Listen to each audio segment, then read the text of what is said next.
Staging early স্টেজে এক রকমের ট্রিটমেন্ট এবং লেট স্টেজে এক রকম ট্রিটমেন্ট, এবং আরেকটা হচ্ছে পেশেন্টের পারফরমেন্স স্ট্যাটাস, মানে পেশেন্ট কী পরিমাণ চিকিৎসাটা নিতে পারবেন, তার সেই পরিমাণ চিকিৎসা নেওয়ার মতো ক্যাপাবিলিটি আছে কিনা সেটাও আমাদেরকে দেখতে হয়। ফার্স্ট অফ অল যদি আমরা বলি যেটা আর্লি স্টেজ, কোথাও ছড়িয়ে যায়নি, সেটা শুধু ওভারির মধ্যে আছে, তাহলে ফার্স্টেই আমরা কিন্তু একটা অপারেশন করি, যেটা গাইনোকোলজিক্যাল অনকোলজিস্টের মাধ্যমে, আমি আবারও বলবো যে গাইনোকোলজিক্যাল অনকোলজিস্টের মাধ্যমে আসলে অপারেশনটা করা উচিত।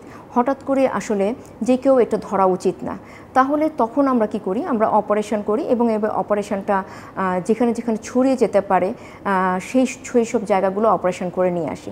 যদি ফার্স্টে দেখা যায় যেটা অপারেশন করা যাবে না, তাহলে সেই ক্ষেত্রে আমরা প্রথমেই কেমোথেরাপি দিয়ে টিউমারটাকে ছোট করে নিয়ে আসি, এরপরে আমরা অপারেশনে যাই।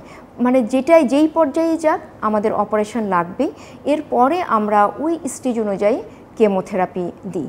এবং আরও কিছু আছে, সেটা হচ্ছে ইমিউনোথেরাপি, সেটাও দেওয়া যেতে পারে।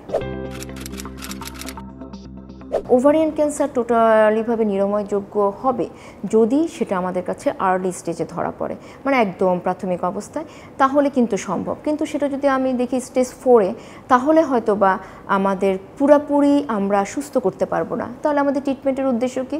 ট্রিটমেন্টের উদ্দেশ্য হবে আমাদের রোগটাকে নিয়ন্ত্রণে রাখা এবং ওনার সার্ভাইভাল এই সময়টা, ইয়ার্সগুলো যেন আমরা বাড়ায় দিতে পারি, এবং আরেকটা হচ্ছে ওনার যে কষ্ট হচ্ছে সেই কষ্টগুলোকে দমন করতে পারি। সুতরাং প্রতিটা স্টেজেই আসলে ট্রিটমেন্ট দেওয়া সম্ভব।